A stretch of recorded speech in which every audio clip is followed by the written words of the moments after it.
হত্যা করা চলছে না, চলবে না। সর্বত্র ভারতবর্ষের সর্বত্রই গোহত্যা বিরোধী আন্দোলন আমাদের চলছে, চলবে।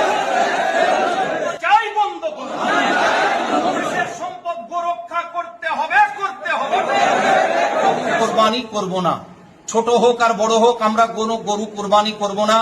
আমরা বিডিও সাহেব, ওসি সাহেবের সামনে, সভাপতি ম্যাডামের সামনে আমরা ঘোষণা দিয়েছি, যেহেতু এবছর আর কোনো সম্ভাবনা নেই, এখনো আশার আলো আমরা দেখতে পাইনি, অতএব আমরা এবছরের জন্য গরু কোরবানি বয়কট করছি।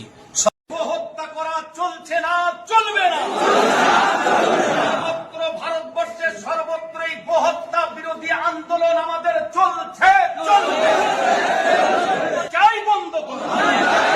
দেশের সম্পদ গোরক্ষা করতে হবে, করতে হবে। কোরবানি করব না, ছোট হোক আর বড় হোক, আমরা কোনো গরু কোরবানি করব না। আমরা বিডিও সাহেব, ওসি সাহেবের সামনে, সভাপতি ম্যাডামের সামনে আমরা ঘোষণা দিয়েছি, যেহেতু এবছর আর কোনো সম্ভাবনা নেই, এখনো আশার আলো আমরা দেখতে পাইনি, অতএব আমরা এবছরের জন্য গরু কোরবানি বয়কট করছি।